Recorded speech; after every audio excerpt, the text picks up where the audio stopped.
पर आत्मा का फल प्रेम, आनंद, मेल, धीरज, कृपा, भलाई, विश्वास, नम्रता और संयम है। ऐसे ऐसे कामों के विरोध में कोई व्यवस्था नहीं।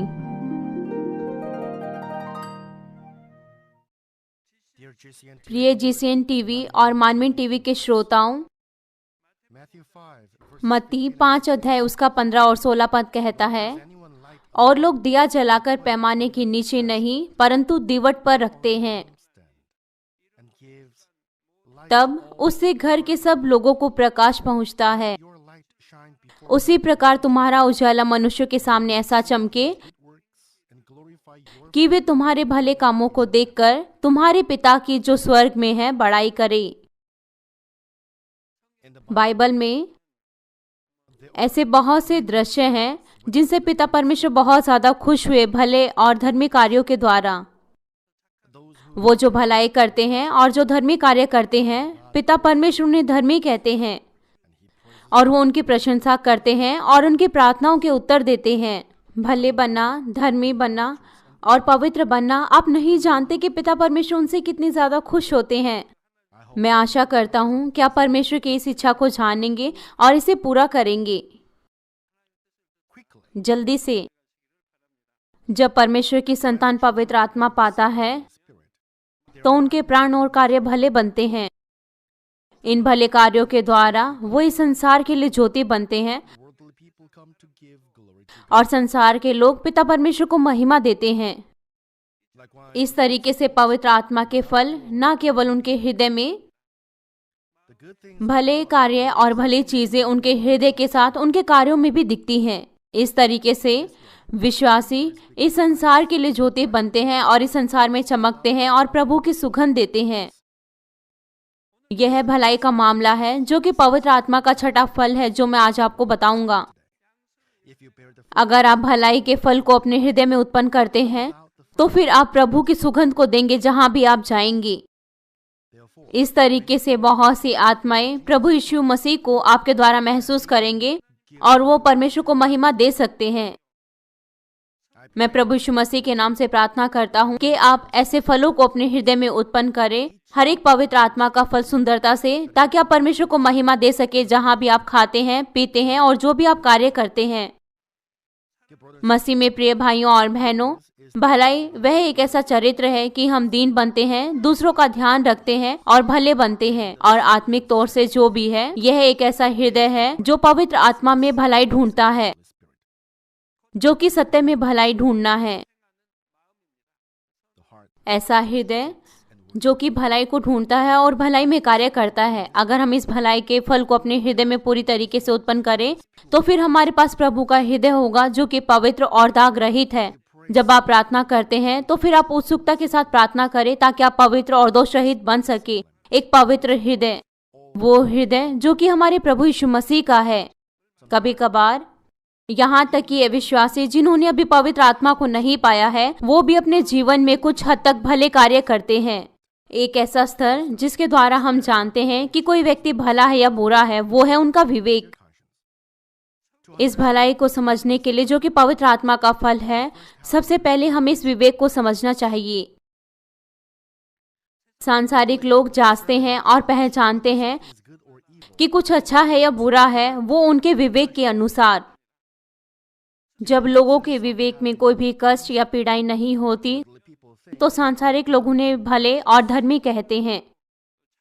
लेकिन हर एक व्यक्ति का विवेक अलग अलग होता है, क्योंकि वह प्रक्रिया जिसके द्वारा किसी व्यक्ति का विवेक बनता है वो सब लोगों की अलग अलग होती है। विवेक कुछ ऐसा नहीं है कि जिसे आप खरीद सकते हैं और अपने हृदय में रख सकते हैं।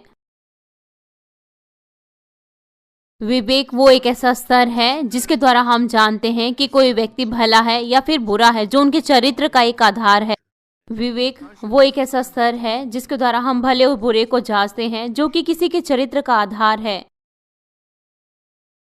हर एक व्यक्ति का अलग अलग स्वभाव होता है और हर एक व्यक्ति का अलग अलग विवेक होता है। इसलिए सभी व्यक्तियों का चरित्र वो अलग अलग होता है। पति और पत्नी, माता पिता और बच्चे और भाई और बहन। अगर लोगों का विवेक एक जैसा होता तब उनके पास एक जैसे विचार और एक जैसा दिमाग होता, तब तो फिर कोई भी झगड़ा करने का कारण ना होता। ठीक, किसी का स्वभाव इस बात पर निर्भर करता है कि उन्होंने किस तरीके से जीवन ऊर्जा को पाया है और किस तरीके के वातावरण में वो बड़े हैं। वो बच्चे जिन्होंने अच्छी जीवन ऊर्जा को पाया है, तुलनात्मक तौर से उनका स्वभाव अच्छा होता है। और वो बच्चे जो एक अच्छे वातावरण में बड़े हैं, जिन्होंने अच्छी चीजों को सुना है, उनका अच्छा विवेक बनता है। और दूसरे शब्दों में, अगर कोई जो उन्होंने बुरा स्वभाव अपने माता पिता से पाया है और जो बहुत बुरी चीजों के संपर्क में आया है, उसका स्वभाव और उसका विवेक वो तुलनात्मक तौर से बुरा होता है। जो कि बुरे स्वभाव के साथ अपने माता पिता से जन्मा है, जिसने बहुत सी बुरी चीजों को सुना और देखा है और बुरे स्वभाव के साथ वो बड़ा हुआ है, तो उसकी बुराई और ज्यादा बढ़ती जाएंगी। उसका विवेक बुराई में होगा तो कितना ज्यादा उसका ऐसा न्याय का स्तर होगा कि वो बुराई के साथ दूसरों का न्याय करे। उदाहरण के लिए, वो बच्चे जिनको सिखाया गया है कि उनको ईमानदार रहना है, अगर वो झूठ बोलेंगे तो उनके पास पछतावे का विवेक होगा। उनको सिखाया गया है कि उन्हें झूठ नहीं बोलना उनके माता पिता के द्वारा। उनके माता पिता उनके लिए एक अच्छा उदाहरण बने और उन्होंने इस वातावरण में उनको बढ़ाया, यहाँ तक कि जब वो झूठ बोले, यहाँ तक कि छोटा सा झूठ, तो थोड़ा सा शर्मा जाते हैं और वो शर्म महसूस करते हैं। तो कितनी अच्छे तरीके से उनके माता पिता ने उनको सिखाया है। लेकिन एक बच्चा जो कि झूठ में पैदा हुआ है, वो अपनी आदत से ही झूठ बोलता है और उसके लिए झूठ बोलना कुछ भी नहीं है। वो ऐसा नहीं सोचेगा कि वो झूठ बोल रहा है। अगर आप उसे बोले कि आप झूठ क्यों बोल रहे हैं, तो वो कहेगा, आप किस बारे में बात कर रहे हैं, मैंने कब झूठ बोला। वो यहाँ तक कि महसूस भी नहीं करेगा कि उसने क्या झूठ बोला। इसलिए अगर आप उन्हें सही सही बताएं कि उन्होंने कहाँ झूठ बोले, तो वो वापस में आपको कहेगा कि यह कहाँ झूठ है, क्योंकि उसने ऐसा कभी नहीं सोचा कि ये झूठ है। एक व्यक्ति जो झूठ नहीं बोलता और जिसने कभी नहीं सीखा कि कैसे झूठ बोलते हैं, झूठ बोलना उसके लिए आम बात नहीं है। लेकिन एक व्यक्ति जो झूठ बोलता है, वो आसानी से झूठ बोलता है। यह उनके साथ भी ऐसा ही है जो अभद्र भाषा बोलते हैं। यदि आपके दोस्त जो आपके चारों ओर हैं अभद्र भाषा बोलते हैं, तो आप उन्हें देखेंगे कि जिस तरीके से वो बोलते हैं, और बाद में यहाँ तक कि वो अभद्र भाषा वो आपके लिए कुछ भी नहीं होगी। क्यों हमें इस तरीके की अभद्र भाषा बोलना है, ताकि हमारी आदत बन जाए। मैं नहीं जानता कि किस तरीके से करते हैं, मैं भूल गया। यहाँ तक कि जब हम वास्तव में सड़क पे चलते हैं, तब हम आसानी से देख सकते हैं वो विद्यार्थी या फिर कुछ दोस्त जो इस तरीके से बोलते हैं। आधे से ज्यादा उनकी बातचीत अभद्र भाषा से भरी होती है। कुछ गंदी फिल्में और कुछ अभद्र भाषा।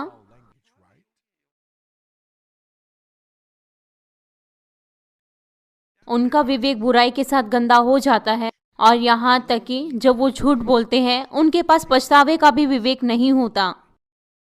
और यहाँ तक कि बच्चे एक ही माता पिता के द्वारा और एक ही वातावरण में बड़े होते हैं, लेकिन वो चीज़ों को अलग अलग तरीके से ग्रहण करते हैं। कुछ बच्चे वो केवल अपने माता पिता की बातों का पालन करते हैं, लेकिन जबकि कुछ ऐसे बच्चे होते हैं जो आज्ञा पालन नहीं करते। तब यहाँ तक कि भाई बहन जो कि एक माता पिता के द्वारा बड़े हुए हैं, उनका विवेक अलग अलग होता है। इस तरीके से हर एक का व्यवहार अलग अलग होता है। यह इस बात पर निर्भर करता है उनका स्थान और उनकी जगह। लोगों को समझने का स्तर, ज्ञान और उनका महत्व अलग अलग होता है। लोग जिस तरीके से सामाजिक और आर्थिक स्थिति में बढ़ते हैं, उनका विवेक उसी बात पर निर्भर करता है। हर एक लोगों के समाज में अलग अलग संस्कृति होती है, और 100 साल पहले, 50 साल पहले और अब हर एक अलग अलग संस्कृति है, और हर एक राष्ट्र का अलग अलग होता है। उदाहरण के लिए, जब उनके पास दास होते हैं, वो यह नहीं सोचते कि ये गलत है कि वो अपने दासों को मारे और उनसे काम कराए। 30 साल पहले यहाँ तक कि समाज इस बात को नहीं स्वीकारता था कि कोई स्त्री अपने शरीर के किसी भाग को दिखाए और उसका प्रसारण किया जाए।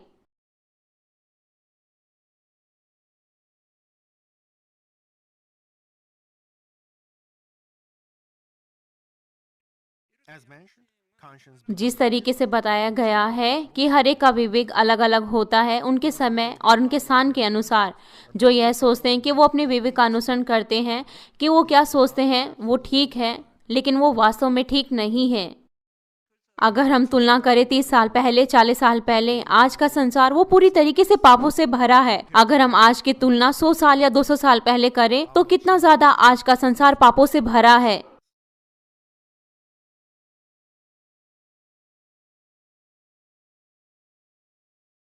इससे बढ़कर यदि हम 2000 साल पहले आज तुलना करें तो कितना ज्यादा आज का संसार वो पापों से भरा है और कितना ज्यादा गंदा है। जो भी है, हमारे प्रभु 2000 साल पहले के स्तर से जांचते हैं, आज के संसार से नहीं। यहाँ तक कि बहुत सी पीढ़ियां बीत गई हैं, वो बदल गई हैं, लेकिन आज का स्तर वो स्तर नहीं है जिसके अनुसार हमारे प्रभु नापते हैं। वो पुराने समय के भले और बिना बदले हुए विवेक के अनुसार जांचते हैं। यह वो स्तर नहीं है जो आज की पीढ़ी का है, जो कि बदल गया है और जो पापों से भरा है। इसलिए यह बहुत ज्यादा मुश्किल है उस आत्मा को ढूंढना जिसे बचाया जा सके। इसीलिए आपको अपने हृदय की जुताई करनी चाहिए, जैसे कि 50 साल पहले, 100 साल पहले और 200 साल पहले थे। परमेश्वर के वचनों के अनुसार आप अपने हृदय की जुताई कर सकते हैं। कोई भी विवेक या फिर कोई भी संस्कृति वो हमारे जांचने का स्तर नहीं होगी। केवल परमेश्वर के वचन वो हमारा स्तर होगा जिसके द्वारा हम जांचे जाएंगे। और केवल सत्य को जानना ही काफी नहीं है। केवल जब कोई जो सत्य के अनुसार बदल जाता है और भलाई के अनुसार चल जाता है तो यह एक सच्चा अध्यापक होगा। केवल सत्य को बताना वो कार्य करना नहीं है। वो केवल पाखंडी होंगे, जिस तरीके से हमारे प्रभु ने कहा था। यहाँ तक कि वो सुनते हैं और सिखाते हैं, अगर वो उनका अभ्यास नहीं करते तो वो फिर सिर्फ पाखंडी होंगे। ऐसे हमारे प्रभु ने कहा था। वो नहीं बचाए जा सकते। ये साफ तरीके से लिखा है। कैसे?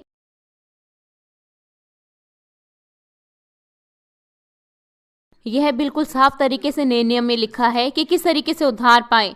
इसलिए जो सोचते हैं कि उनका विवेक, जिनका विवेक भला है उनकी आंखों में, लेकिन वो वास्तव में भले नहीं है। लेकिन हम प्रभु में विश्वासी हैं, हमारे पास भी ऐसा समान स्तर है जिसके द्वारा हम भले और बुरे में अंतर देख सकते हैं। हमारे पास परमेश्वर का वचन है जो हमारा स्तर है, जो कि पहले और अब, जो कि हमेशा एक जैसा रहेगा। कोई मायने नहीं रखता कि कितने साल बीत गए, लेकिन जो सही मायने में सत्य है वो यह नहीं है जो आज का गिरा हुआ सत्य का स्तर है। जो आत्मिक भलाई है वो एक ऐसा सत्य है जो हमारा विवेक है और जिसका हम अनुसरण करते हैं। यह एक ऐसा हृदय है जो पवित्र आत्मा की अगुवाई के अनुसार चलता है और जो भलाई के कार्य करता है। केवल भलाई का अनुसरण करने की इच्छा होना, हम यह नहीं कह सकते कि हमने भलाई के फल को अपने हृदय में उत्पन्न किया है। हम कह सकते हैं कि हमने भलाई के फल को उत्पन्न किया है केवल जब हमारे पास भलाई के कार्य अपने कामों में करने की इच्छा हो। मत्ती 12 अध्याय उसके 35 पद में लिखा है, भला मनुष्य मन के भले भंडार से भली बातें निकालता है। नीति वचन 22 अध्याय उसके 11 पद में लिखा है, जो मन की शुद्धता से प्रीति रखता है और जिसके वचन मनोहर होते हैं, राजा उसका मित्र होता है। जो मन की शुद्धता से प्रीति रखता है और जिसके वचन मनोहर होते हैं, राजा उसका मित्र होता है। जिस तरीके से इस पद में कहा गया है, वो जो पवित्रता के खोजी होती हैं, वास्तविक तौर से उनके कार्य भले होते हैं, जिन्हें हम बाहरी तौर से भी देख सकते हैं। इससे बढ़कर जहां भी वो जाते हैं और जिनसे भी वो मिलते हैं, वो सज्जनता को दिखाते हैं और प्रेम करते हैं, भले शब्दों के साथ और भले कार्यों के साथ। जिस तरीके से कोई व्यक्ति इत्र को छिड़कता है और सुंदर सुगंध देता है, इस तरीके से वो व्यक्ति मसीह की सुगंध देते हैं। वो मसीह की सुगंध देते हैं। मैं आशा करता हूँ कि आप अपने आप को ध्यान से जांचेंगे। कुछ लोग आत्मा में जाने की लालसा रखते हैं, इसलिए वो आत्मिक जन का अनुसरण करते हैं और उनसे दोस्ती करना चाहते हैं। यह वास्तव में भलाई है। वो सुनने में आनंद लेते हैं और वो सत्य को सीखते हैं, इसलिए वो बहुत ज़्यादा आसानी से प्रभावित होते हैं और बहुत से आंसू बहाते हैं, लेकिन वो जल्दी से आत्मा में नहीं जा सकते कि केवल उनके पास आत्मा में जाने की लालसा है। अगर वो सुनते हैं, अगर वो सीखते हैं, तो उनको अपने हृदय में जोतना है और वास्तव में उनका अभ्यास करना है। उदाहरण के लिए, अगर आप केवल उन्हें पसंद करें, अगर आप उनके साथ रहना चाहें जो आत्मिक जन है, अगर आप उनके साथ रहना नहीं चाहते जो अच्छे नहीं हैं, क्या यह वास्तव में भलाई की लालसा है? आप यहाँ तक कि उनसे भी बहुत सी चीज़ों को सीख सकते हैं जो भले नहीं हैं। आप उनसे भी कुछ ना कुछ सीख सकते हैं। यह ऐसा नहीं है कि केवल जो भले हैं आप उन्हीं से ही कुछ सीख सकते हैं। यहाँ तक कि आप उनसे भी कुछ ना कुछ सीख सकते हैं जो अभद्र भाषा बोलते हैं। आपको जो करना है कि आपको उसकी नकल नहीं करनी। बहुत से लोग उस पर विश्वास नहीं करते क्योंकि वह अभद्र भाषा बोलता है। वो हमेशा शांति को भंग करता है, दूसरों से झगड़ा करता है। तब आप दूसरों का नाम नहीं लेंगे, आप भले शब्दों को बोलने की कोशिश करेंगे। आपके आत्मिक जन के साथ दोस्ती है, वो बहुत अच्छे शब्दों को बोलते हैं, वो विश्वास योग्य हैं, उनको प्रेम किया जाता है और दूसरों के द्वारा सम्मान किए जाते हैं। ठीक, तब आप महसूस करेंगे मुझे भी इस तरीके से बातचीत करनी चाहिए। आप इस तरीके से कुछ ना कुछ सीखते हैं। आप तुलना करते हैं और तुलनात्मक तौर से सीखते हैं। आप इस व्यक्ति से कुछ सीखते हैं और उस व्यक्ति से कुछ सीखते हैं। अगर आप केवल अच्छे लोगों के साथ दोस्ती रखेंगे, तब आप भले और बुरे बिंदुओं को नहीं सीख पाएंगे। इसलिए यदि आप उनसे दूर रहेंगे जो अच्छे नहीं हैं, तो फिर यह ऐसा हृदय नहीं है जो वास्तव में भलाई के लिए लालसा रखता है। अगर आप केवल भलाई को सुने और अपनी कमियों को जांचें और अपनी कमियों को महसूस करें और अपने कामों को ना बदलें, तो क्या आप वास्तव में कह सकते हैं कि आप भलाई के लिए लालसा रखते हैं? हो सकता है कि आप सोचते हैं कि आप भलाई के लिए लालसा रखते हैं, लेकिन मैं आशा करता हूं कि आप ध्यान से अपने आप को जांचेंगे कि क्या आप भलाई के कार्य को इकट्ठा कर रहे हैं या नहीं। इस बिंदु से आइए हम और ज़्यादा गहराई से देखें कि पवित्र आत्मा में भलाई को देखना और भलाई को ढूंढना क्या है। वास्तव में भलाई एक बहुत बड़ी धारणा है। परमेश्वर का स्वरूप भलाई है और वह भलाई बाइबल में वो बताई गई है। आँख के लिए आँख और दांत के लिए दांत, यह पुराने नियम का एक नियम है, लेकिन फिर भी पिता परमेश्वर का प्रेम इस नियम में है। अगर पिता परमेश्वर इस तरीके से नहीं कहते, तो फिर इस समाज में क्या होता? तो फिर जो चोर है उन्हीं का ही अड्डा होता और जो मजबूत है केवल वो ही जीते। केवल जो मजबूत है वो ही जीते, कमजोर नहीं। इसीलिए यह नियम, यह परमेश्वर की भलाई है। यह नियम, यह भलाई है।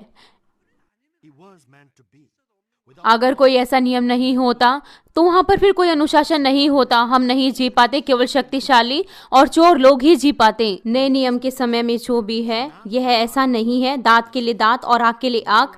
अपने शत्रुओं से प्रेम रखो। क्यों? जिन्होंने प्रभु यीशु मसीह को अपना उद्धारकर्ता ग्रहण किया है, पवित्र आत्मा उनमें है और वो उनकी मदद करती है ताकि वो भलाई को देख सके और ढूंढ सके।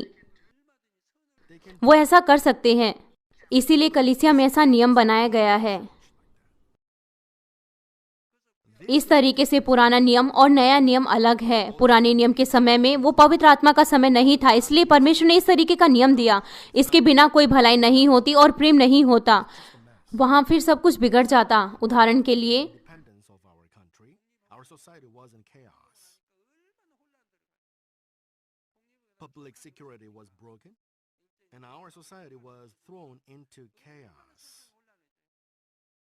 Mob is there in every alley, and going through alley is not easy. It was not easy. But a verse लेकिन एक पद है जिसके द्वारा हम भलाई की सुगंध बहुत अच्छे तरीके से देख सकते हैं, जो कि फिलिपियो 2:1-4 पद है। अतः यदि मसीह में कुछ शांति और प्रेम से ढांढस और आत्मा की सहभागिता और कुछ करुणा और दया है, तो मेरा यह आनंद पूरा करो कि एक मन रहो और एक ही प्रेम, एक ही चित्त और एक ही मनसा रखो। intent on one purpose. विरोध या झूठी बड़ाई के लिए कुछ न करो, पर दीनता से एक दूसरे को अपने से अच्छा समझो। हर एक अपने ही हित की नहीं वरन दूसरे की हित की भी चिंता करे। Do not merely हर एक अपने ही हित की नहीं वरन दूसरों के भी हित की चिंता करे।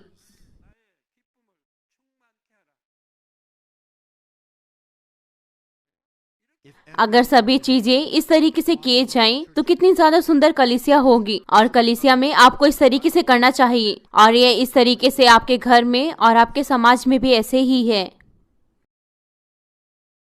और हमारी कलीसिया के हर एक डिपार्टमेंट में भी ऐसा ही होना चाहिए। आपको इस तरीके से होना चाहिए। वास्तव में हमारे पास बहुत से डिपार्टमेंट हैं, स्टाफ वहाँ पर है, are at peace with everyone. और जो एक दूसरे के साथ शांति बनाकर रखते हैं। वो पिता परमेश्वर से बहुत ज्यादा प्रेम करते हैं। वो अपने दिए गए कार्यों में विश्वास योग्य हैं। यहाँ पर बहुत से ऐसे डिपार्टमेंट्स हैं। अगर वो प्रभु में भलाई ढूंढते हैं Will support even the work तो वो फिर उन कामों में भी मदद करेंगे चाहे वो उनसे सहमत भी ना हो। ये वो है जो बाइबल हमें बताती है करने के लिए, अपनी इच्छा के बजाय, अपने दिमाग के बजाय। वो दीन है और उनके पास ऐसी कोई भी इच्छा नहीं है कि उनकी प्रशंसा की जाए या उनको जाना जाए। वे न केवल विश्वास योग्य हैं बल्कि वो दूसरों की भी मदद करते हैं जो उनके साथ कार्य करते हैं। मसीह में प्रिय भाइयों और बहनों, लूका 10 अध्याय में हमारे पास एक दृष्टांत है भले सामरिक का। एक व्यक्ति को लूटा गया और मारा गया यात्रा के दौरान, और वो आधा मर चुका था। एक याजक वहां से गुजरा और उसने उसे देखा कि वह मर रहा है, लेकिन that priest just passed by. वो याजक वहां से चला गया। और एक लेवी भी वहां पर आया और उसने भी उसे देखा और वो भी चला गया। याजक और लेवी वो हैं जो परमेश्वर के वचन को जानते हैं और जो परमेश्वर की सेवा करते हैं। वो परमेश्वर की व्यवस्था को दूसरे लोगों से ज्यादा जानते हैं और उन्हें परमेश्वर की सेवा करने में भी भागीदारी लेनी है। But they did लेकिन उन्होंने अपने कार्यों को नहीं दिखाया जो उन्हें करने चाहिए थे to follow the will of जब वो परमेश्वर की इच्छा को जानते थे। निश्चित तौर से वो कहेंगे कि उनके पास कोई कारण था कि वो उसकी मदद नहीं कर पाए, लेकिन अगर उनके पास भलाई है God, nor a person who was in desperate तो दूसरे व्यक्ति को केवल अनदेखा ही नहीं करेंगे जिनको उसकी जरूरत है। बाद में एक सामरी वहां से आया और उसने उस व्यक्ति को देखा जो लूटा गया था। उस सामरी को उस पर दया आई और उसने उसके घाव को ढक दिया। यह सामरी सत्य को नहीं जानता था, वो व्यवस्था को नहीं जानता था। जो भी है, उसके पास उसके हृदय में भलाई थी और उसने अपने कार्यों में उस भलाई को दिखाया। यहाँ तक कि आप सत्य को सुनते हैं, जानते हैं और सत्य सिखाते हैं, अगर आप उसका अभ्यास ना करें तो उसका क्या लाभ होगा। if you don't practice the truth, what is the use? जो सत्य को नहीं जानता और वो उसका अभ्यास करता है, वो आपसे बेहतर है। और वो उसी सवारी पर ले जाकर उसे अपने सराय में ले गया और उसने सराय के मालिक से कहा कि उसकी देखरेख की जाए। और उसने सराय के मालिक से कहा कि जो भी उस पर लगेगा वो उसे वापस चुका देगा। अगर उस सामरी के पास स्वार्थीपन के विचार होते तो वो नहीं करता जो भी उसने किया था। वो भी व्यस्त हो सकता था और वो भी अपने समय को और अपने पैसों को खो सकता था यदि वो किसी अजनबी के मामले में पड़ता। और यह भी वो उसे केवल एक ही दिन के लिए देता, लेकिन उसने सराय के मालिक से कहा कि उसकी सेवा टहल की जाए और वो उसको वापस चुका देगा। क्योंकि उसके पास भलाई थी इसलिए उसने उसे अनदेखा नहीं किया जो व्यक्ति मर रहा था। यहाँ तक कि उसने अपने समय को और अपने पैसों को खोया, और यहाँ तक कि वो व्यस्त था तो भी उसने उस व्यक्ति को उस समय देखा जिसको उस समय उसकी मदद की जरूरत थी। जब वो उस व्यक्ति की अपने आप से मदद नहीं कर पाया तो उसने दूसरे व्यक्तियों से कहा कि वो उसकी मदद करे। और यह सामरी भी उसे देखकर बस ऐसे ही निकल जाता तो फिर भविष्य में तो उसके हृदय में बहुत ज्यादा इस बात का भार होता।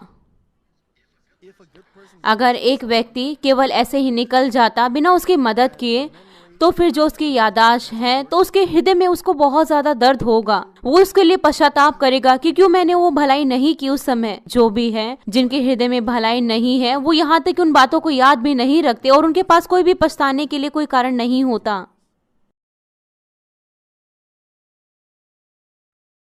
उसके पास लगातार बहुत से प्रश्न होते और वो अपने आप पर दोष लगाता, यह सोचते हुए कि मैं सोचता हूँ कि उस घायल व्यक्ति को क्या हुआ होगा, मुझे उसे बचाना चाहिए था, यहाँ तक कि मुझे किसी भी हानि का सामना करना पड़ता। परमेश्वर मुझे देख रहे हैं और मैं ऐसा कैसे कर सकता हूँ। आत्मिक भलाई वो इन सभी बातों को नहीं सह सकती अगर हम भलाई का अनुसरण नहीं करें तो, जिस तरीके से कि कोई हमारे टखने को खींच रहा है, इसलिए हम भलाई की चीजों का अनुसरण करते हैं। मसीह में प्रिय भाइयों और बहनों, एक और पद है जिसके द्वारा हम यीशु की आत्मिक भलाई को देखते हैं। मत्ती 12 अध्याय उसका 19 और 20 पद, यह यीशु की आत्मिक भलाई के बारे में है।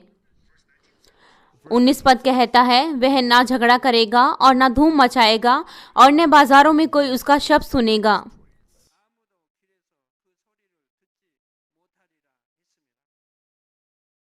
वो झगड़ा नहीं करेगा और ना ही वो धूम मचाएगा और ना ही बाजारों में उसका कोई शब्द सुनेगा।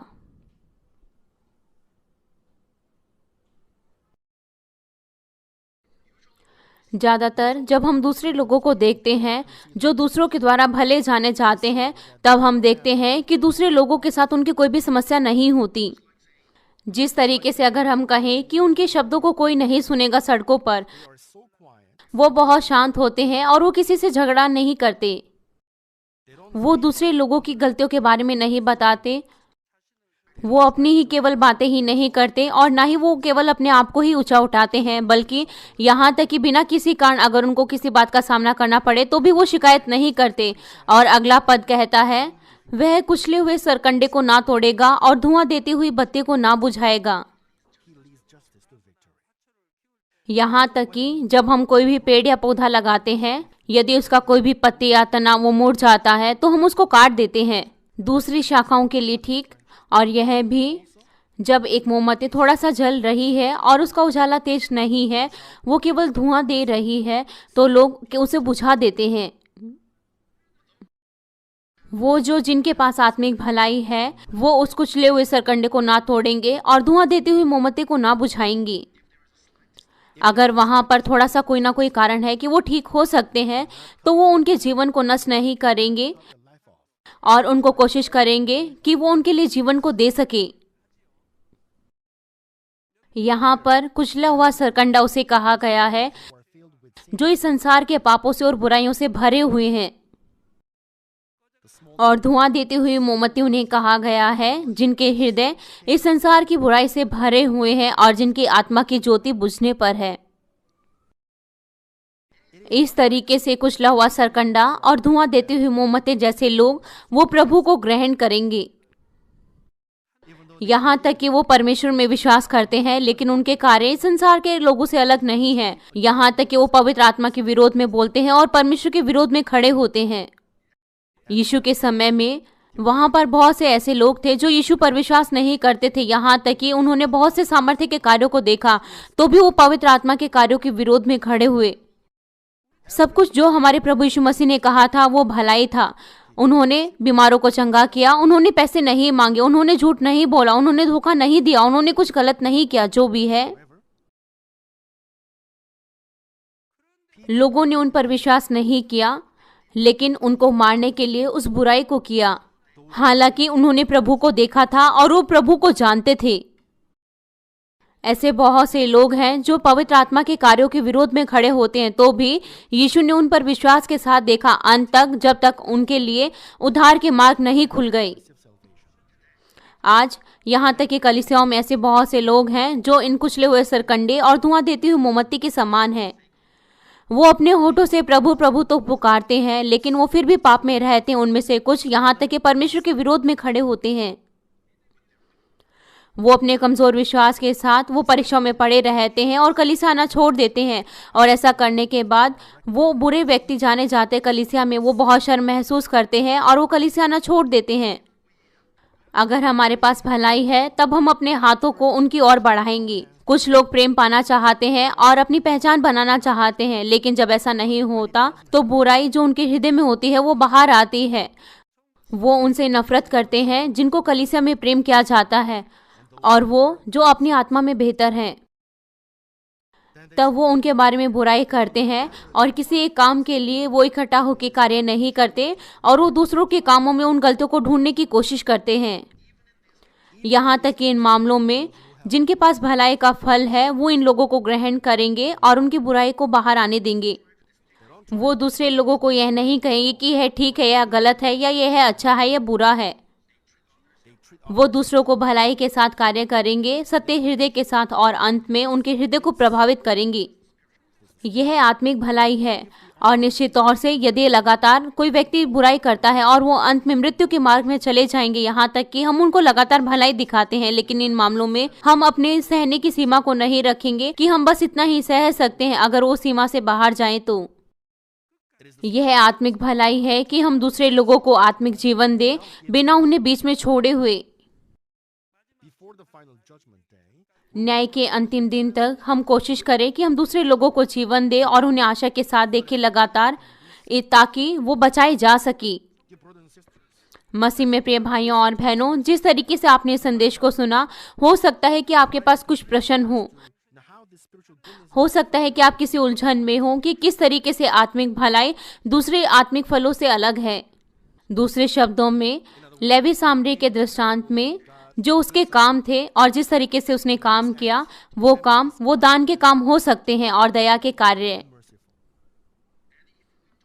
और यदि हम किसी के साथ झगड़ा ना करें और हमारे शब्द ऊंचे सुनाई ना दें, तो फिर हमें सबके साथ शांति बनानी चाहिए और हमें दीन बनना चाहिए। तो फिर क्या यह सभी चीजें आत्मिक भलाई के चरित्र में शामिल नहीं है? निश्चित तौर से दान के कार्य, दया करना, शांति बनाना, दीन बनना, ये सभी चीजें आत्मिक भलाई के चरित्र में है।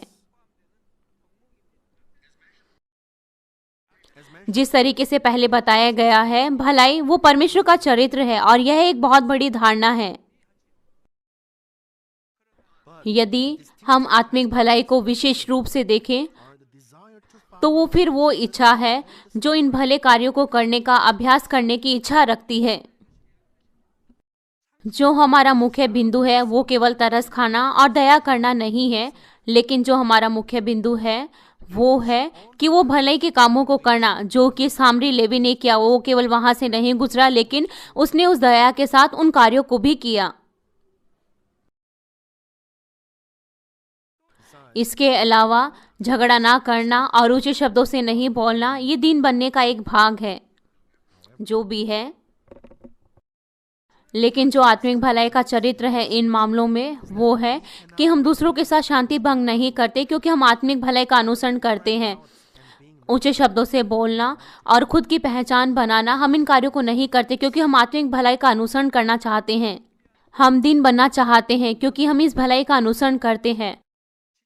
यह ऐसा नहीं है कि आप सत्य का अभ्यास करते क्योंकि आप इसे जानते हैं। आपका हृदय अपने आप सत्य में बदल जाएगा। आपका हृदय सत्य में और भलाई में बदल जाएगा। यह ऐसा नहीं है कि आप सत्य का अभ्यास करते क्योंकि आपको ऐसा कहा गया है।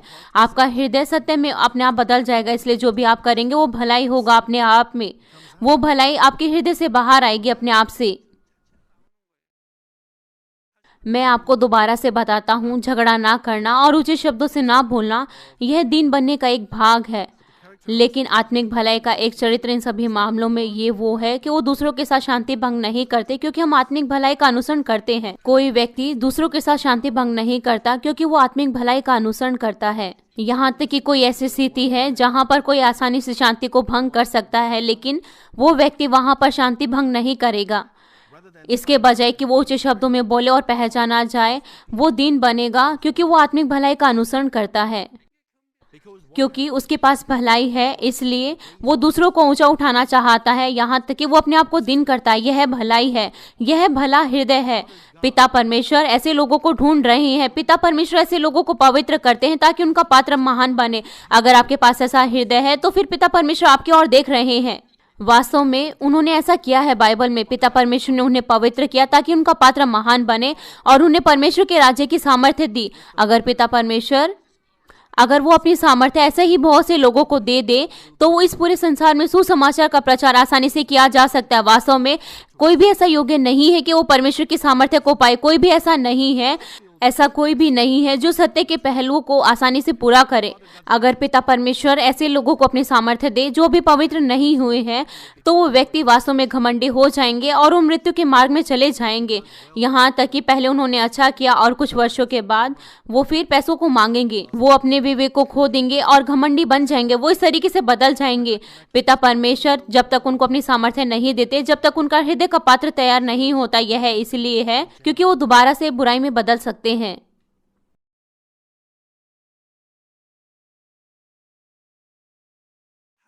मैं आपको एक और उदाहरण देता हूँ। जब आप स्वयंसेवी होकर कलीसिया के लिए कार्य करते हैं, अगर आपके पास भलाई का फल है तो फिर आप विश्वास योग्य होंगे, न केवल एक चीज में परंतु परमेश्वर के हर एक घराने में। यदि आप अपनी किसी भी एक काम को अनदेखा करते हैं तो फिर किसी न किसी को सहना पड़ेगा। हो सकता है कि परमेश्वर का राज्य पूरा ना हो जैसे कि होना चाहिए।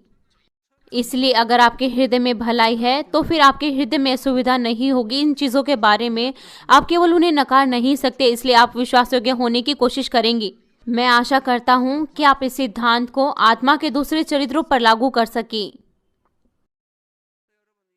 आप जानते हैं बुद्धि को, जो भी आपने सुना है, ठीक। अगर आप भलाई में आते हैं तो फिर आपके पास बुद्धि होगी, समझ होगी और सूझबूझ होगी। भलाई का हृदय वो सूझबूझ कर सकता है और बुद्धि और समझ वो उसका अनुसरण करती है। क्यों? क्योंकि ये हमारे प्रभु का हृदय है।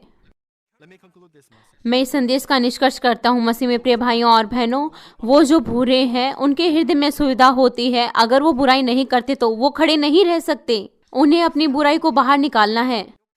और वो व्यक्ति जो अभद्र भाषा बोलता है वो अपनी अभद्र भाषा का अनुसरण करता है।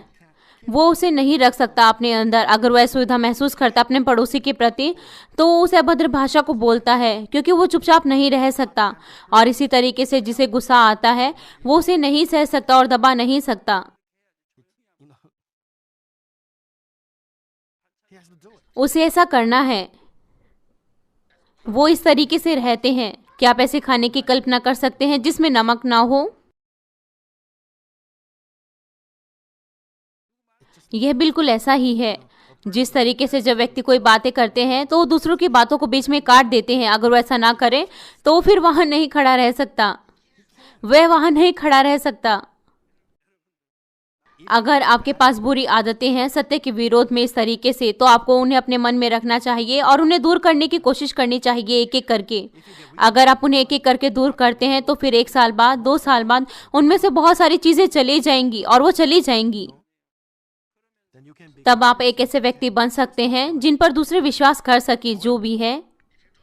अगर आप कोशिश नहीं करते और बीच में ही छोड़ देते और कहते हैं कि मेरे पास बहुत सी चीजें हैं जिन्हें दूर करना है, मैं इन्हें दूर नहीं कर सकता, तब आप उसी स्तर पर रह सकते हैं।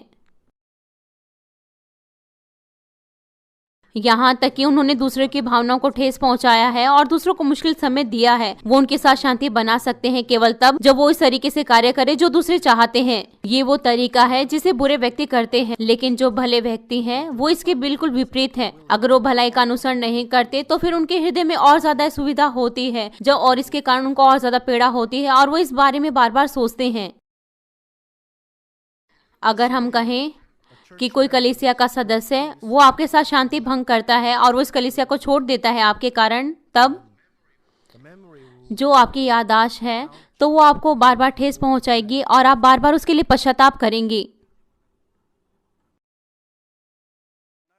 मेरे कारण कोई व्यक्ति इस कलीसिया को छोड़कर चला गया, जो भी है, तब आपके हृदय में, आपके विवेक में उसके लिए पीड़ा होगी और आप मुश्किल में होंगे और उस न्याय के दिन तक। तो फिर पिता परमेश्वर आपको क्या कहेंगी?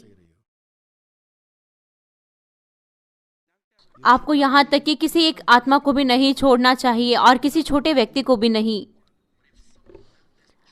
अगर आपके कारण किसी ने कलीसिया आना छोड़ दिया तब फिर आपको उसे दोबारा लेकर आना है। अगर आप ऐसा नहीं कर सकते क्योंकि आपकी बुराई के कारण वो छोड़कर चला गया, तो वो यादें वो आपको ठेस पहुंचाएंगी।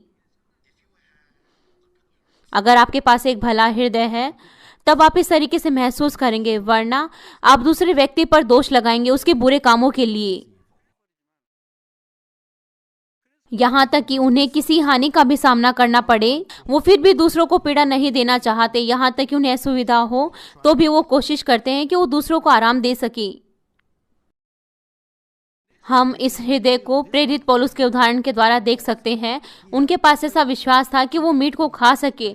अगर ये मीट खाना दूसरे व्यक्ति के लिए ठोकर का कारण बने तो वो फिर अपने पूरे जीवन भर मीट को नहीं खाएंगे। आपको सत्य को सही से जानना चाहिए। कुछ लोग वो वचनों के आत्मिक अर्थ को नहीं जानते और वो अंधाधुंध उन परमेश्वर के वचनों का प्रयोग करते हैं। यहाँ पर कुछ ऐसे व्यक्ति हैं जो परमेश्वर के वचनों को सिखाते हैं बिना उसका अभ्यास किए। अगर आप परमेश्वर के इन वचनों का प्रयोग करें जिस तरीके से प्रेरित पौलुस ने, जब आप स्वर्ग जाएंगे, क्या आपने अपने जीवन भर मीट नहीं खाया? आपको इनके आत्मिक अर्थ को जानना चाहिए कि प्रेरित पौलुस ने क्या कहा। इसका मतलब यह नहीं है कि उसने अपने जीवन भर मीट को नहीं खाया। जो भी कुछ वो खाता है, अगर वो खाना उसके भाइयों के लिए ठोकर का कारण बने तो उन चीजों को दोबारा से नहीं खाएगा। क्या प्रेरित पौलुस ने वास्तव में कभी भी मीट नहीं खाया अपने जीवन भर? क्या उसने कभी भी बीफ नहीं खाया? ऐसी चीजें जिनका आनंद लेने से वो दूसरों को असुविधा देती है, तो इसके बजाय वो उन चीजों का आनंद नहीं लेंगे और दूसरों के लिए उन चीजों को छोड़ देंगे। आपका हृदय इस तरीके का होना चाहिए। आप हर एक चीज़ों का आनंद ले सकते हैं, लेकिन अगर कुछ ऐसा है जो दूसरों को असुविधा देता है तो फिर उस चीज़ का आनंद ना लेना आपके हृदय में और ज़्यादा शांति देगा और खुशी देगा। आप ऐसा नहीं कहेंगे कि मैं इसी नफरत रखता हूँ, ये मुश्किल है, क्यों मुझे इस चीज़ का आनंद नहीं लेना चाहिए। लेकिन इसके बजाय आनंद ना लेना आपको और ज़्यादा खुशी देगा और शांति देगा। और वो ऐसा कुछ भी नहीं करेंगे और वो दूसरों को अपने हृदय में रखेंगे और वो ऐसा कुछ भी नहीं करेंगे जिसके कारण पवित्र आत्मा उनके हृदय में शोक करे। अगर आपके हृदय में और ज़्यादा असत्य है, अगर आपके पास भला विवेक नहीं है, तो फिर आप पवित्र आत्मा के शोक करने को नहीं सुन सकते, क्योंकि आपके हृदय में बहुत ज़्यादा असत्य है। इसलिए आप पवित्र आत्मा के शोक करने को नहीं सुन सकते। अगर एक भला व्यक्ति अगर वो भली चीज़ों को नहीं करता तो फिर पवित्र आत्मा उनके हृदय में शोक करती है, उनके हृदय में वो शोक करती है। इसलिए वो व्यक्ति वो केवल भले कार्यों को करता है। वो अपने आप में भला है, इसलिए वो केवल भलाई करता है। वो अपने आप में भला है, इसलिए वो केवल भले कार्य करता है। कैसे वो व्यक्ति बुरी चीज़ों को कर सकता है? इस तरीके से वो जो भलाई का अनुसरण करते हैं हर चीज़ों में, वो हैं जिनके हृदय में आत्मिक भलाई का फल उत्पन्न हुआ है। अगर आपके पास आत्मिक भलाई का फल है तो फिर आपका व्यवहार वो प्रभु के जैसा होगा। आप ऐसा कोई भी कार्य नहीं करना चाहेंगे जो दूसरों को ठोकर दे, और फिर आपके पास बाहरी तौर से भी दीनता और नम्रता होगी। आपका आदर किया जाएगा दूसरों के द्वारा, और आपका व्यवहार और आपकी भाषा भी बदल जाएगी और सिद्ध बनेगी, ताकि आपका आदर किया जाए, आपको प्रेम किया जाएगा। आपको इस तरीके से बनना चाहिए। आप हर एक की नज़रों में सुंदर होंगे और आप प्रभु की उस सुगंध को देंगे। मैं आशा करता हूँ कि आप आत्मिक भलाई के इस फल को जल्दी से उत्पन्न करें और प्रभु की उस सुगंध को दें इस पूरे संसार में होने पाए। आप अपनी हर एक चीज़ों में परमेश्वर को महिमा दें और परमेश्वर की संतान के रूप में पहचाने जाएं, जो परमेश्वर के हृदय को दिखाते हैं। प्रभु यीशु मसीह के नाम से प्रार्थना करता हूँ।